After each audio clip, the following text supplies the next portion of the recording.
The first blow landed before she could even finish her breath. It came with the dull, heavy crack of knuckles against cheekbone, a sound that cut through the stillness of the prairie evening like the crack of a pistol shot. Outside, the cicadas droned, and the golden light of the setting sun painted long shadows across the dirt yard. Inside the Whitfield cabin, those shadows fell over Mary Whitfield, a woman of 35 whose life had been stripped of laughter long before her face. With stripped of softness, she stumbled backward, her skirts tangling around her legs, her breath caught in her throat. The second strike came fast, harder than the first, snapping her head to the side so sharply that for a moment the world blurred. She tasted copper, warm and metallic as blood welled from her lip. "You think I don't see it?" Her husband growled, his breath sour with whiskey.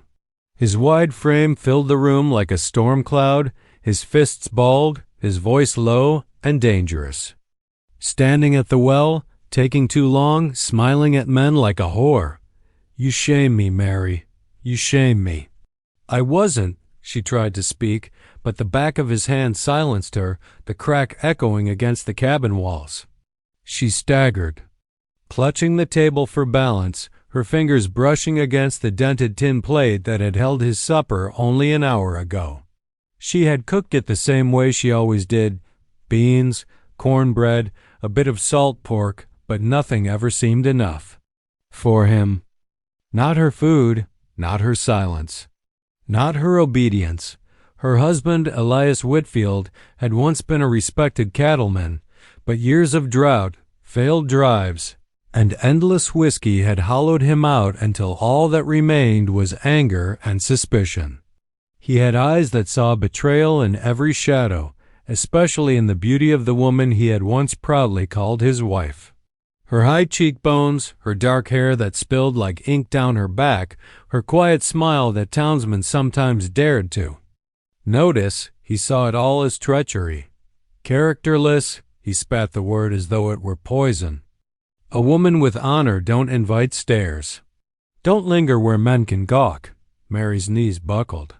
She sank to the floor, pressing her palm against her swelling cheek, her breath ragged. She wanted to scream, but the sound lodged in her throat. The walls of the cabin seemed to close in on her, the scent of dust, sweat, and spilled whiskey choking her lungs. Outside, the prairie stretched endless and wide, but Mary felt trapped in a cage smaller than the 4 wooden walls that bound her. The wind whispered through the cracks in the boards, carrying the faint cry of a hawk overhead, a sound that reminded her of freedom she had not known in years. Elias kicked at the chair, sending it skidding across the room, and stood over her. His chest heaved, his face red with drink and fury. For a moment she thought he would kill her right there on the floor, his boot hovering inches from her ribs. Instead, he spat again, this time on the floor beside her, and turned away. "Get up," he muttered, his voice flat, almost bored now that his storm had passed. "You ain't worth the dirt on your shoes. Tomorrow the town'll know what you are." The door slammed behind him, shaking on its hinges, and his heavy boots stomped down the porch steps until the sound faded into the evening. Silence filled the cabin, broken only by Mary's labored breathing. For a long while she didn't move. She lay curled on the floor, her hands trembling, her body aching with each pulse of blood beneath the bruises. Tears burned her eyes, but she fought them back. She had wept too many nights into the coarse pillow, had begged God for mercy too many times only to rise to the same cruelty. What good were tears now? Finally, with a groan, she pushed herself upright.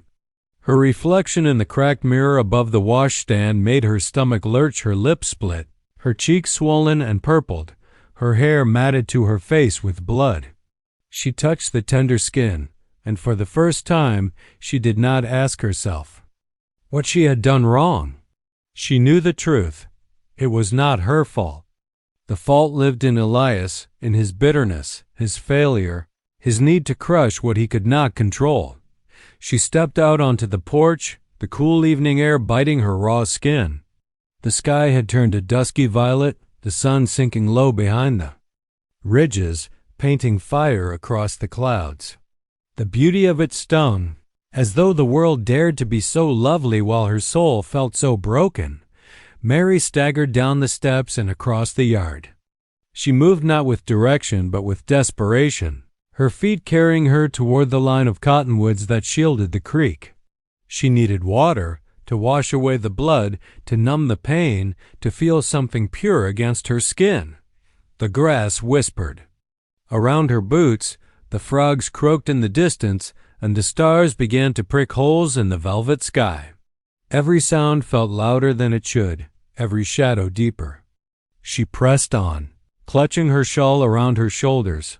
She thought she was alone, but the prairie held more than silence, and before the night was through, she would discover that somewhere between bruises and brokenness, kindness still lived. The creek was little more than a ribbon of silver threading through the cottonwoods, but to Mary it was salvation. She fell to her knees at its edge, the cool dampness of the earth seeping into her dress. With trembling hands, she scooped water and splashed it over her face. The sting of cold made her gasp, but it also dulled the fire beneath her bruises. Droplets slid down her skin, mixing with the blood on her lip and leaving thin crimson ribbons in the water below. She bent lower, cupping her reflection in the rippling surface. For a moment, she hardly recognized the woman staring back.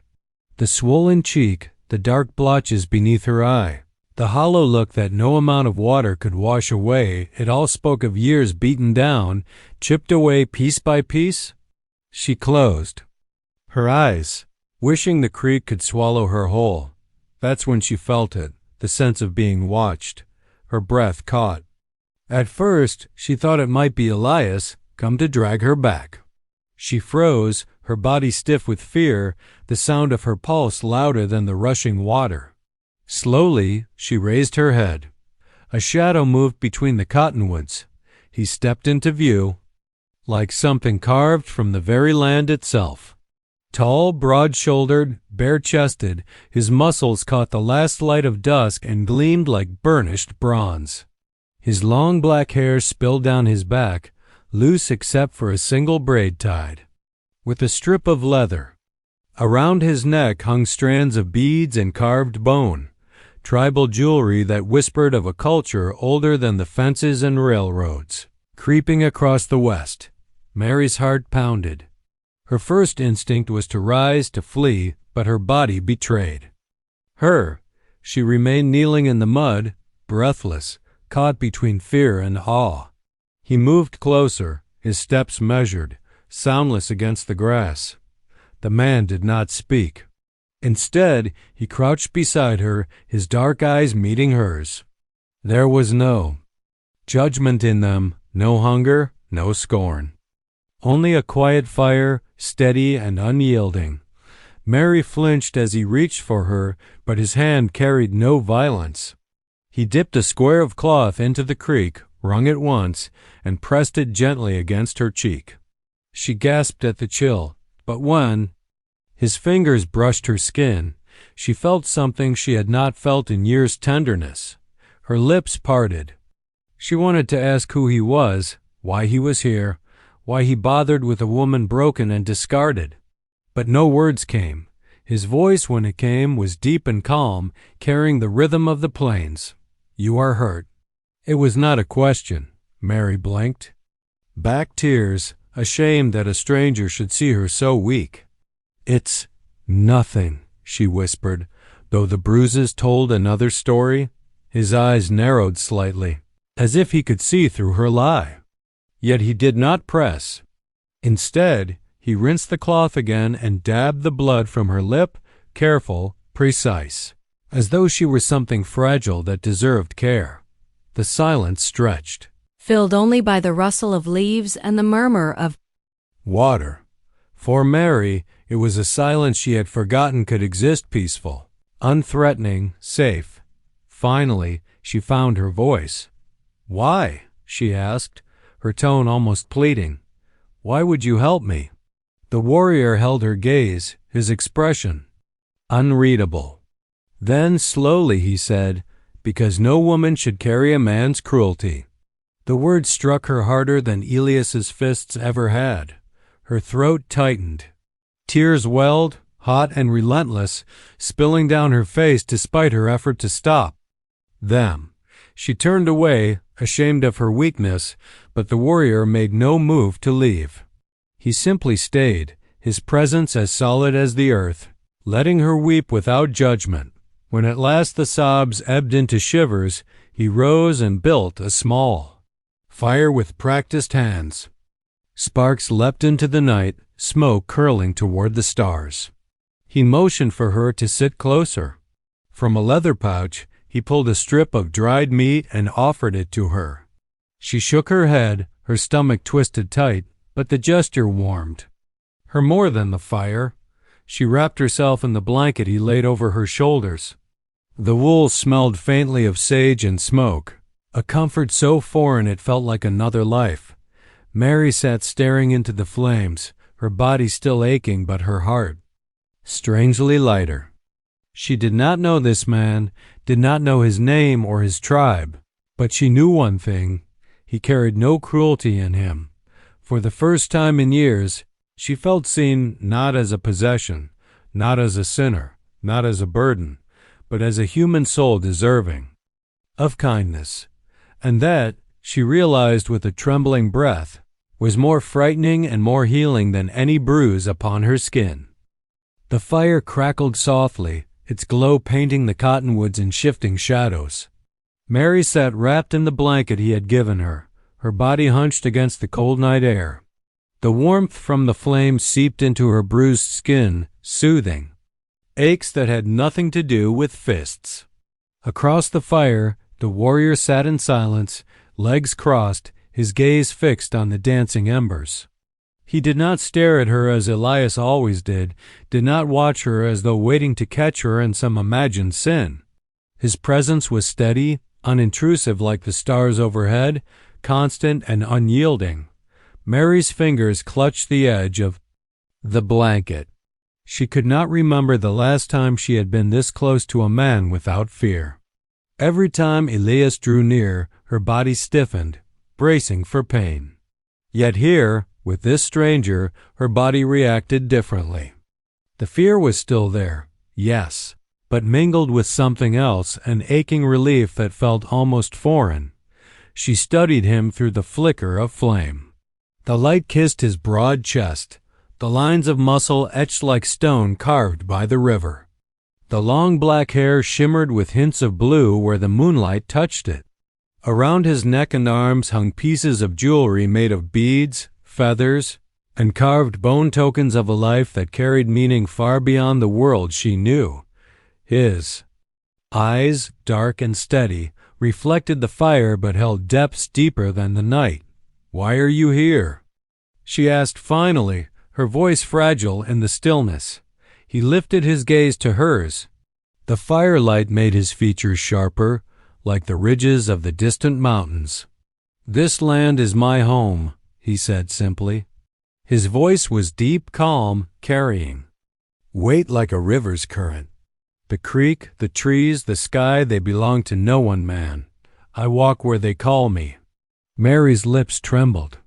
She had expected more, perhaps some accusation, perhaps suspicion, perhaps even mockery. Instead, his words carried no demand. He spoke as though the land itself was a living thing, and he moved with it like a shadow in its rhythm. "You shouldn't have stopped," she whispered. "It isn't your burden. You don't know me." The warrior tilted his head slightly, regarding her in silence before answering.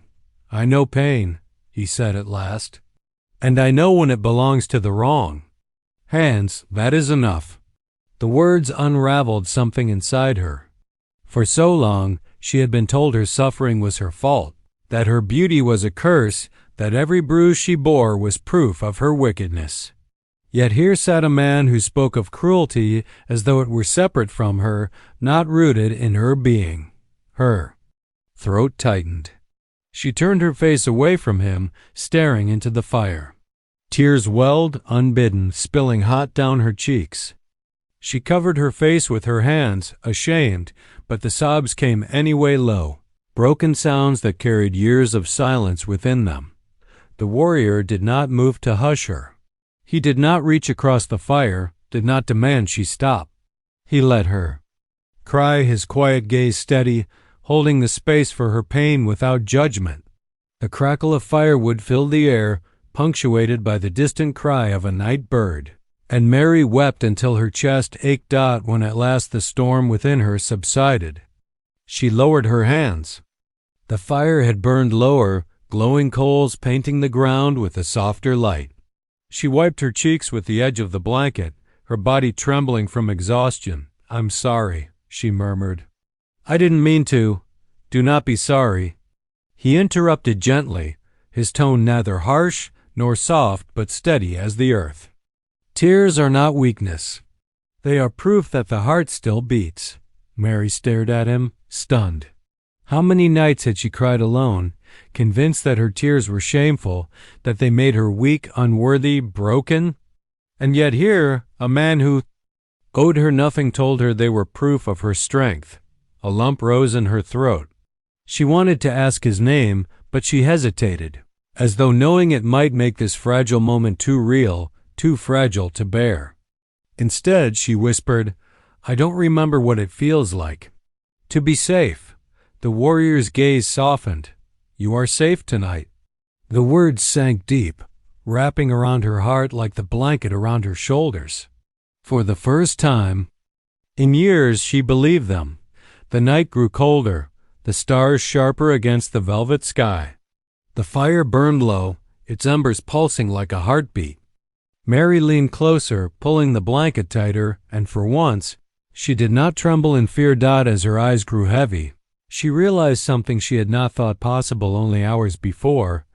Perhaps the world still held corners of kindness, waiting quietly for those who had nearly lost hope. And under the watchful eyes of the warrior and the endless sky, she allowed herself at last to rest.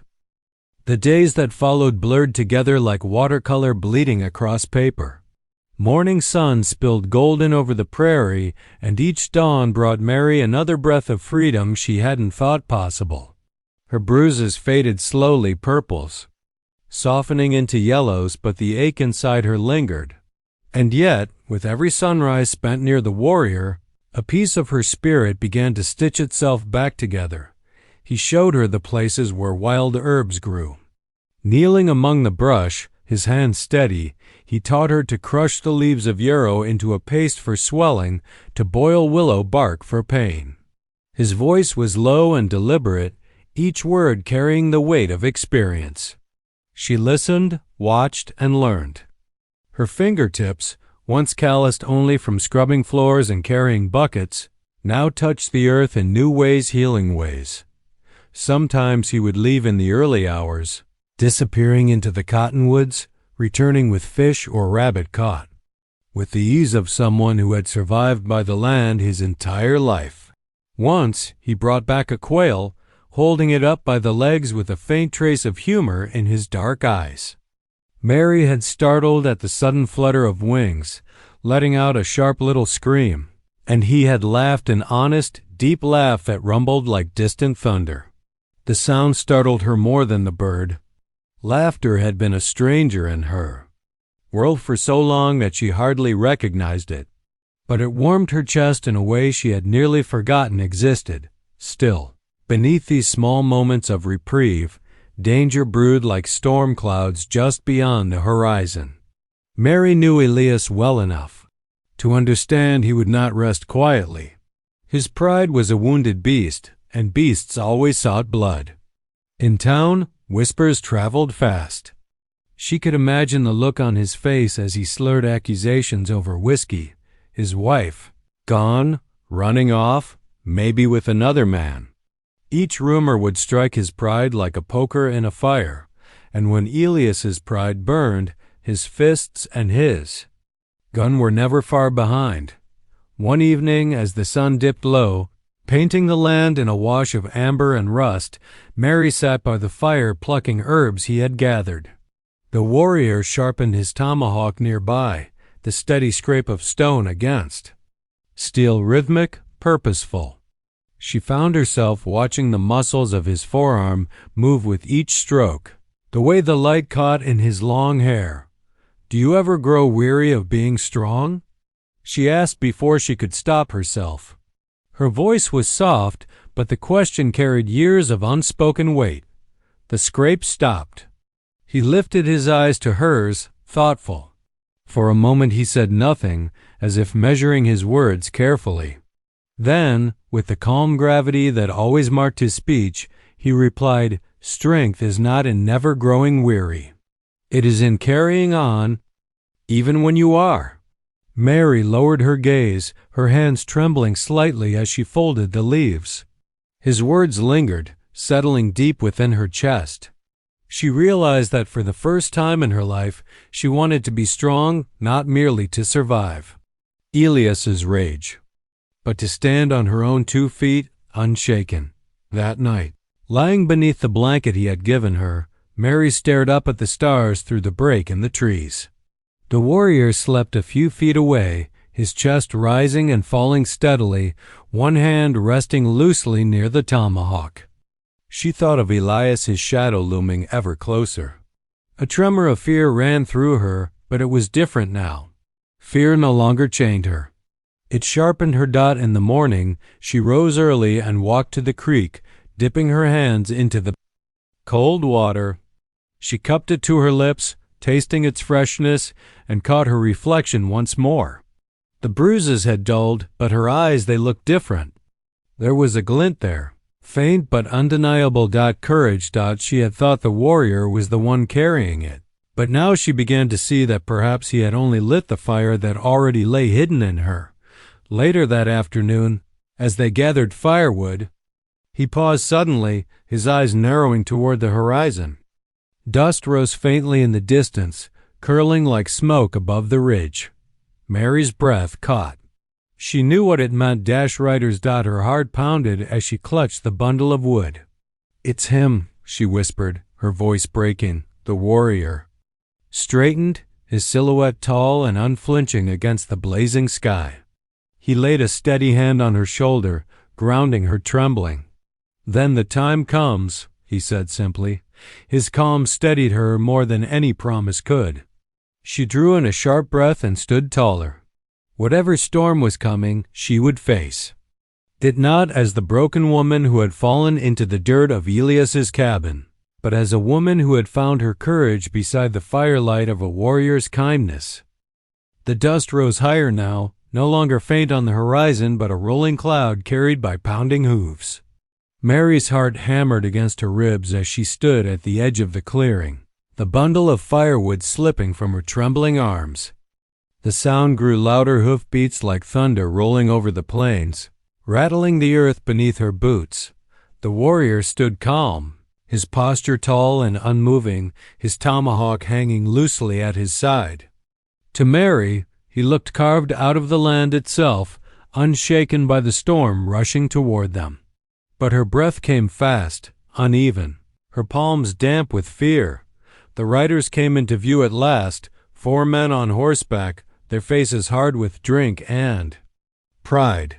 Dust caked in their clothes. At the front rode Elias. His wide-brimmed hat shaded his eyes, but Mary could feel the venom in his gaze from yards away. His jaw was tight, his hands gripping the reins so hard the knuckles shone white.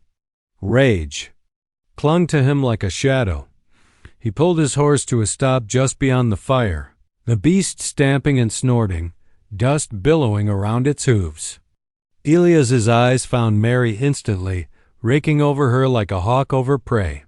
"There you are," he spat. "I knew you'd run to some man." His lip curled into a sneer. "Didn't take you long to prove me right."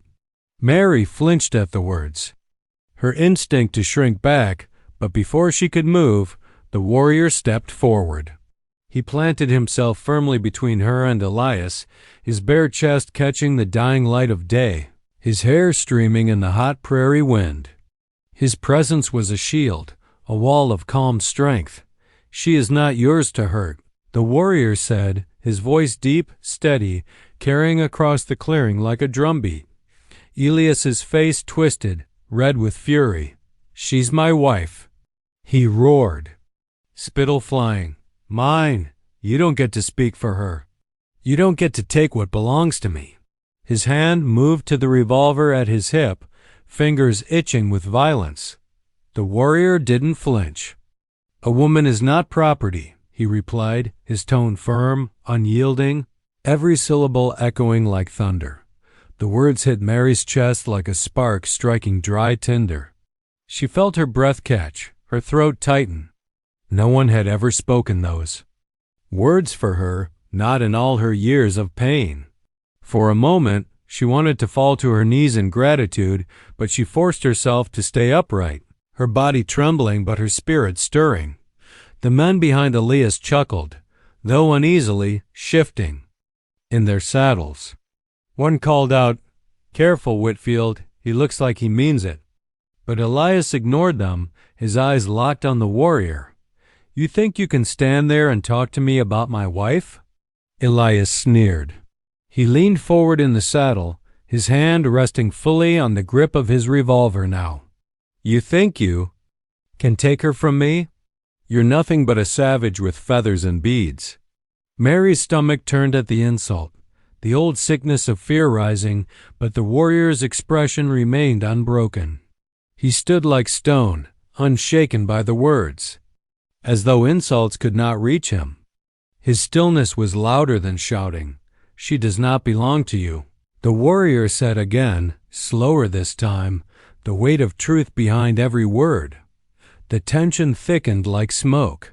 The horses stamped nervously, the men shifted uneasily, and the last light of the sun dipped low, staining the horizon blood red.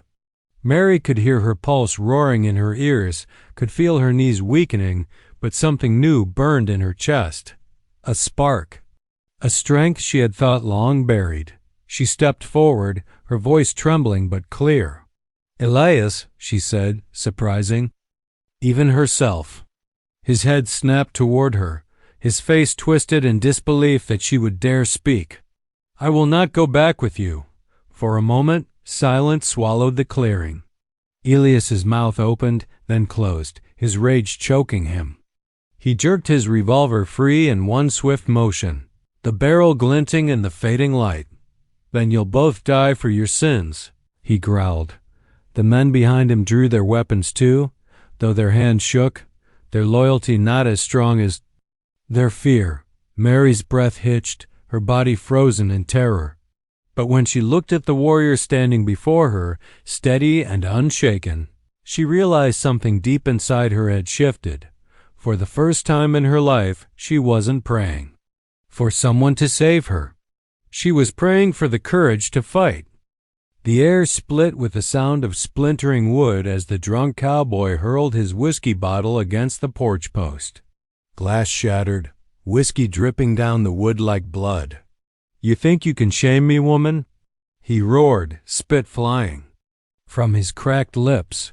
His boots scraped against the dirt as he staggered closer, fists clenched, eyes blazing with a hatred fed by liquor and wounded pride. Marian froze where she stood, heart hammering. She could still feel the sting of the last blow he had given her. Her cheek throbbed with every beat of her heart. Fear rose up like a snake in her throat. But this time, there was something else standing between her and the storm. The warrior. Native man stepped forward, his bare chest gleaming bronze in the firelight, his long black hair moving with the night wind. Tribal beads and bone ornaments glimmered against his skin, catching the dim glow like sparks. He held no gun, only a carved spear in one hand and the weight of unshakable calm in his eyes.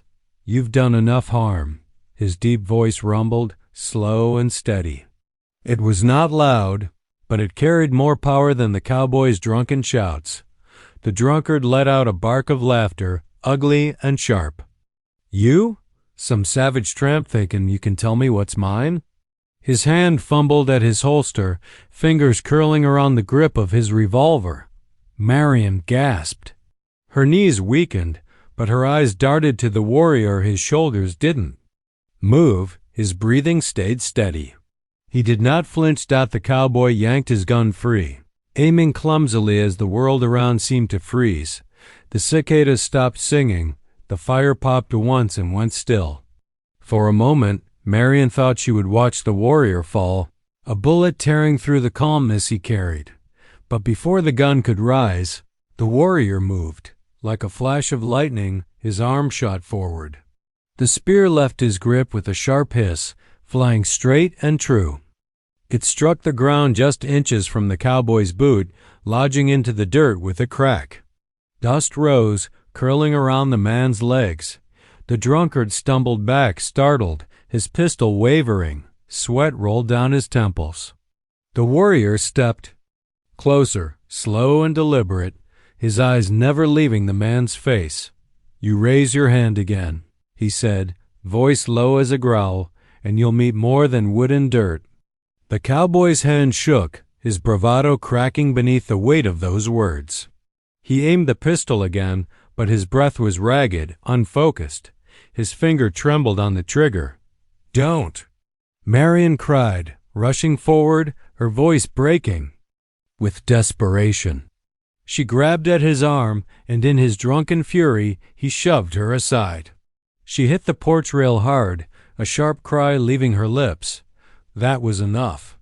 The warrior surged forward, quicker than a rattlesnake. His hand clamped down on the drunkard's wrist before the shot could fire. The pistol twisted from his grip and clattered to the dirt.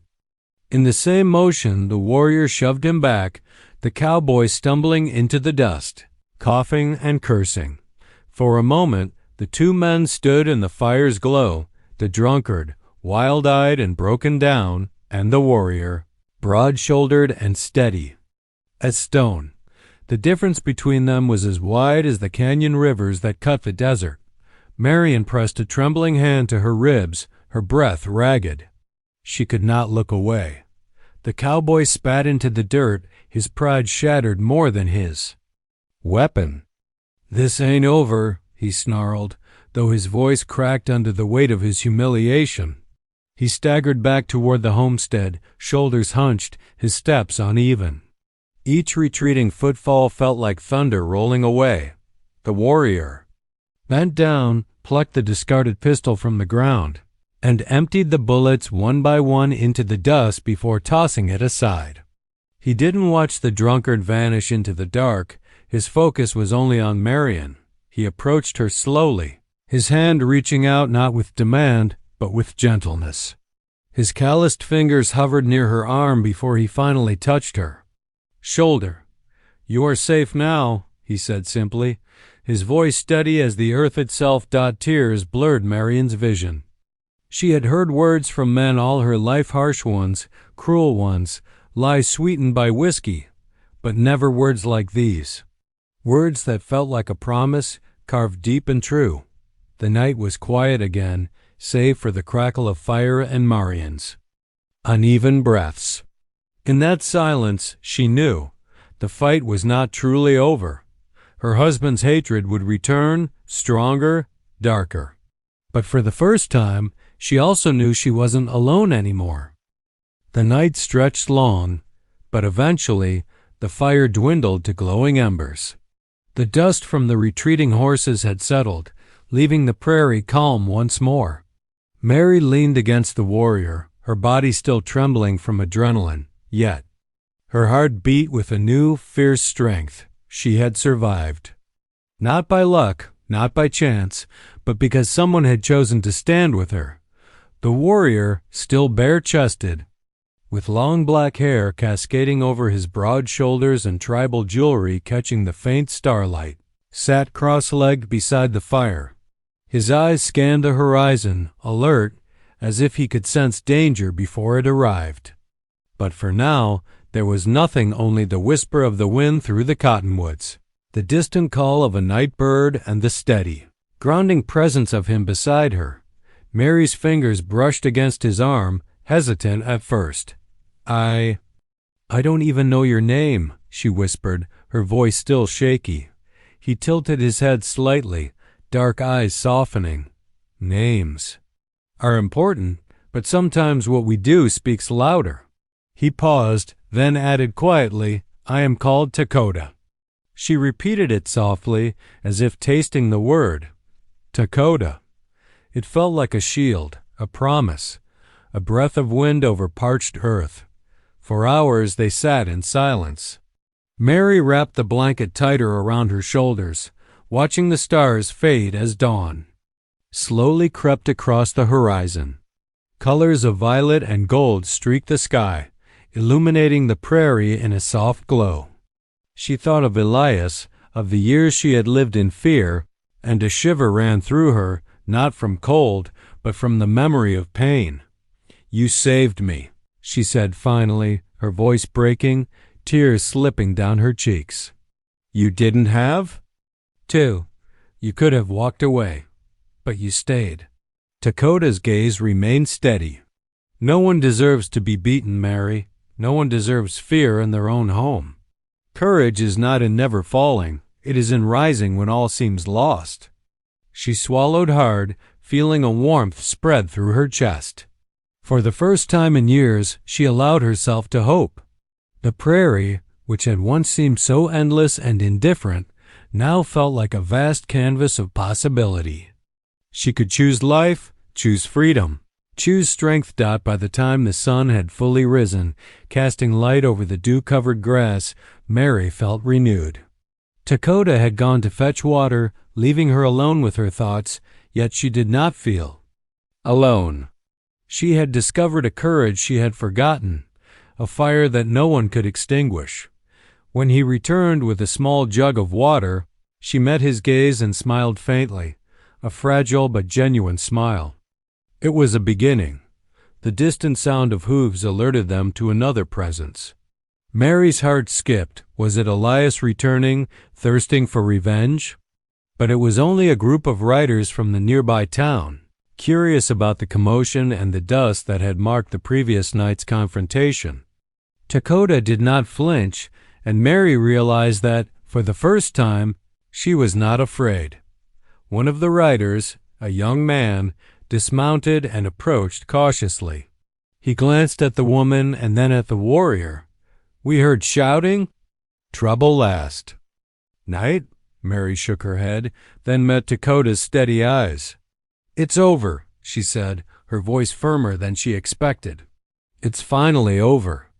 The young man nodded, sensing the authority and strength radiating from Dakota. "You're lucky she had help," he said quietly. Mary's gaze followed the man as he left, then returned to Dakota. "What happens now?" she asked, uncertainty and hope mingling in her tone. "Now," he replied, "you live. You are free. You choose the path." Mary nodded slowly, feeling a deep weight lift from her shoulders. She had walked through darkness, through fear, through pain, but she had emerged. And for the first time, she understood what it meant to be truly alive. As the morning sun climbed higher, warming the prairie and casting light on her healing face, Mary stood. She took a deep breath, inhaling the scent of sage, grass, and freedom. Dakota stood beside her, silent and steady. Together they faced the vast horizon, a woman no longer broken and a warrior who had shown her the meaning of courage and kindness. For the first time in decades, Mary felt the wind on her face and the sun on her skin, unafraid. She was free, and she knew, as long as she carried the memory of this night, that she would never be truly alone again.